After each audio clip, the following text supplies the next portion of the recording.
Happy Friday, friends. I'm Malika Andrews, and we have a busy Emirates NBA Cup slate tonight. There is so much at stake, and we start with the Golden State Warriors. We got to say it again, right? They can clinch West Group C with a win over the Pelicans and a Nuggets loss to the Dallas Mavericks here. So let's take a look over at East Group C, shall we? Because the Hawks, they look to remain undefeated in group play with a win in Chicago. Meanwhile, the Celtics have a key game at Washington. It could be important for their scoring differential, but nothing is more important than ba, ba, ba, ba. Staying alive. Staying alive. I know the song too. That's what this team are trying to do. Memphis, New Orleans, Washington, Philadelphia. That's the tune they're all going to be listening to because they are facing possible elimination tonight. You heard their angelic voices. Now you get to see their faces. Brian, Windhorst, Chiney, Ogwumike. My sister is matching with me We are complimenting today. each other as always. Kendrick, Perkins here as well. Before we look ahead, it's blinding. It is truly blinding. Gorgeous. Let's take a pit stop, though, before we look ahead to last night in Los Angeles, because we had a wild finish in Crypto.com Arena. I think the moral of the story is practice your free throws. Yes. That is what the Lakers were preaching last night. LeBron James, Paolo Banchero, remember, on the bench for this one. Yeah, speaking of bling, LeBron James driving. Come on. Throwing it down on Jonathan Isaac. You need to stop that, L. I mean, damn. Jonathan Isaac is one of the best basket defenders in the league, by the way. Doesn't matter, Wendy. It does not matter. That's the king. When your bench is reacting like that, too. And then about a minute later, Jalen Suggs really elevated his game last night to a high level. And elevated his game since Paolo Banchero been out. That's why he got paid the big bucks. If we're going to talk about elevating game, hello, Franz Wagner. It was really those two that led the way for Orlando in this one. So let's go ahead to the fourth quarter. 8.5 left to play. The Lakers down by 1 here. LeBron hits the catch. It's not fair. He's like, okay, the ladder of my career, I'm just going to become a sniper. And he said, you know what? I'm going to prove that that's not a fluke. Where are you guys? On the pick. Dropping on the pick. Mistake. He's going to hit it again. The Lakers take the lead 101-98. 7.5 to play here. LeBron again. Range. Oh, you're not losing a game LeBron's playing like this. Well, you're not never, right? Well, Lakers up by 2. What were you saying about Wagner, Chiney? Yeah, elevating his game. Now it's become a shootout. And so it's a 1-point game. Watch Anthony Davis here. Attacking, can't get it to go, but LeBron James. How bad do you want it? You're Those not are the losing plays. a game where LeBron's playing like this. Grabbing old boards, knocking down threes. What about a game when Jalen Suggs is missing like that, but then okay, you have an outlet risky. I said you're not losing a game where LeBron's playing like this. LeBron putting on the goggles, making sure you see that vision. So here, Anthony Davis would get sent to the free throw line. He missed the first one, so now he's missed 2 of his last 3 free throws after making the 9 previous ones. He misses he did not want to be short. That's why he shot it so long. Watch AD on defense here. He lets the switch go awfully easy. So Cam Reddish is now on Wagner. Buckets. What were you saying about not being able to lose games like this? Look, that's just a great shot. I mean, but AD, that's obviously their scheme. They wanted him to switch, but that left him with a smaller defender. I love that. The Orlando Magic now, they lead by 1. 2.5 seconds left. Final chance for LA. Davis off the mark. Here's what it sounded like in Orlando's locker room after the game.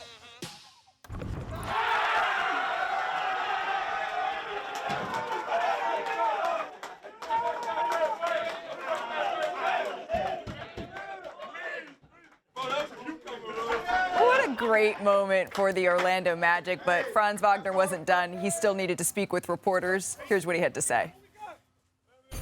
First I had AD on me, and then we found a way to, switch that matchup a little bit. And, they were set up pretty well. So I didn't really see any driving lane. And I think in those moments you don't really think too much. But guess I made a good call. I didn't want to cut and mess up his spacing. So I just stared at him. I said, "Bud, you got to hit it."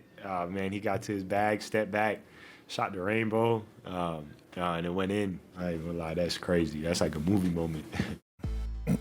It's time to go in the bonus on the surging Orlando Magic because Franz Wagner has been on a heater since Paolo Banchero went down, leading the Magic with 25 points, 6 assists per game. And last night he joined Penny Hardaway and Tracy McGrady as the only Magic players with 35 points and 10 dimes in a game. Now, Orlando has won 7 of its last 8, all without Banchero. That's in large part due to the stifling defense. It ranks 3rd in the NBA for the 2nd straight season, and by being elite at limiting opponents' three-point shooting, ending possessions with defensive rebounds. Perk, there's so much that is exciting about this young Magic team. What excites you the most? Well, one, we need more games from Orlando Magic to be seen like this, under the microscope, and these players need to be seen more. Right, this team is 10-7, okay, without their best player. If they had their best player, one could argue and say that they could be 14-3. You see, I did my math. Good job. Well done, sir. But anyway, here we are. Why are we not talking about this team being legit threats in the Eastern Conference? This is the same young squad that added a Caldwell Pope, took him from Denver, that took the Cavs to 7 games last season. There were people talking about the Magic in the offseason. They were talking that they might have overpaid Franz Wagner. They gave him a 5-year full max, $224 million. And then people were thinking, I don't know if he had a great year last year. He struggled shooting three-pointers, struggled at the end of that series with Cleveland. They gave him this contract. Guess who's laughing now? Because he has been awesome this season. Yeah. That contract looks good. It's going to continue to look good if he keeps playing like this. And this injury has only enabled him to build up his confidence. Perk, I think with that kind of contract, you could afford the bling. The around bling your neck. around Well, I mean, I actually bought this in 2011, so I afforded this with the contract I had at the time. Yeah, the best case scenario for a player when you give them that type of money for something that's expensive to really look like a discount. That's how well Franz Wagner has been playing. Y'all, he was, is it reigning Eastern Conference Player of the Week, right? Yep. For a reason. They're missing 29 and 8 from Paolo Banchero, and still they're able to beat the Lakers, who previously were unbeaten at home. Yep. Y'all, I don't think people understand. This is a largely defensive team. This is a team that tends to struggle with the three-point shooting. They're worse in the league in three-point percentage. But when it came to closing time, Franz was great shooting the ball.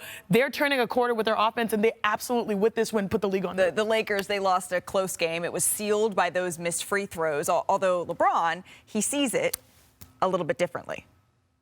It's a 48-minute game. You can't just point to the free throws. Those are, obviously, you want to try to close out the game. We had our chances. We missed them, and you move on. But if what we do in the third quarter, we got outscored 29-21. You know, we came out, lost the lead. We had a 7-point lead at halftime, and they took the lead in the third. So there's a lot of game in between the game. You can't just point to one thing. I mean, any loss is frustrating. More frustrating for me. I'm the one who missed free throws, so any loss is frustrating. I get that. The Lakers have largely looked really good. What's the sigh for?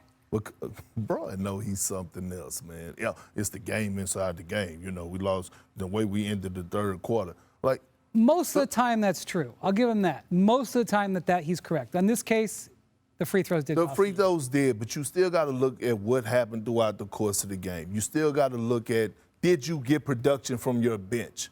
D'Angelo Russell, I'm not trying to pick on him. He's been playing great since he had his role from being a starter going to the bench. Last night, 3 for 10. He had those moments where you were screaming and yelling at the TV. What are you doing? What are you thinking? Why did you do that?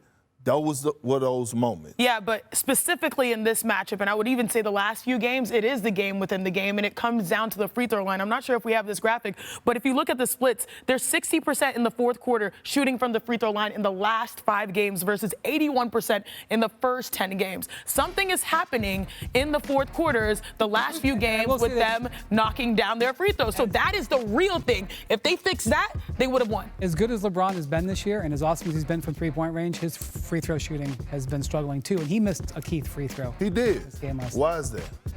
Maybe because he's having to do everything. I will say this, the Lakers shot 51% last night against one of the best defenses in the league. They did a lot correct in this game. They should have won the game, and if Wagner doesn't hit that shot over the top of Reddish, they walk away with the win. Well, it just worked out. If was a fifth, we all be drunk. Magic I don't wanna But those are the shots that you're like, you're going to beat us making that type of shot. And guess what? He did exactly that. Franz Wagner. Respect. We don't oftentimes talk about LeBron James and Anthony Davis in terms of being one of, if not the best duo in the NBA right now. For 46 minutes of that game, that's how they were playing. So I'm with Brian. Let's not make too much of this Lakers loss. This is much more about what the Magic did. Well, they got Denver next. I know that. The NBA Cup has a big game tonight in East Group B, the Bucks and the Pacers. The Bucks could move past Detroit for the top spot in this conference, to be clear, not in the East, if they get to 2-0 with a win tonight over the Pacers based on scoring differential. Now, these two teams developed a serious rivalry last season. It started in their second meeting of the year in the NBA Cup. That's where Tyrese Halliburton, remember, he drilled the three, and then he did Damian Lillard's Dame Time celebration after eliminating the Milwaukee Bucks. And then following their third meeting of the season, the Bucks win. There was a heated exchange that erupted between Giannis and Halliburton when the Pacers took the game ball after Giannis had a career-high 64 points in that game. You don't see Giannis doing that very often. He broke the franchise scoring record. He said, hey, I deserve the game ball. And they were going to give it to a rookie who had their first points. It was a whole lot. And the animosity, it carried into their first round matchup. Fighting over the ball. Especially game 4.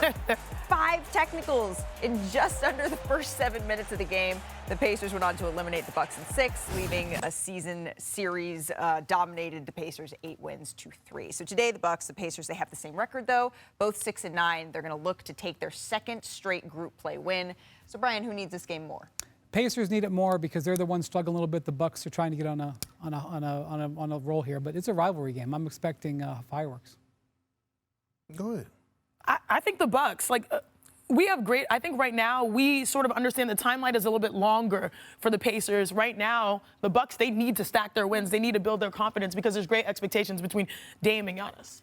The Pacers need this game more. Tyrese Halliburton need this game more. There's something going on with him. I don't know if it's his confidence, but just think, last year we was talking about him being one of the best point guards in the league. Now he's shooting 37% from the field, averaging 15 points a game. That's just not go cut the mustard.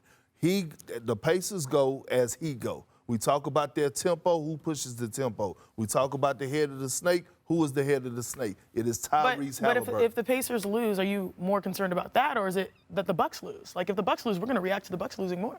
Yeah, but we should be reacting to. I'm not going to react to the Bucks losing. Okay, so you're not high on them at all. Because I don't have expectations for the Bucks. Interesting. See, I'm starting to have some expectations for Milwaukee, especially in this Eastern Conference. What are those expectations? Let's take Have a you look seen at Giannis's numbers? Daily assist brought to you by Panera Bread. Back to the Magic and the Lakers game in L.A. Anthony Black. Texas boy. Yes, sir. Sweet little behind-the-back pass to Franz Wagner for the 3. Play some great minutes off the bench.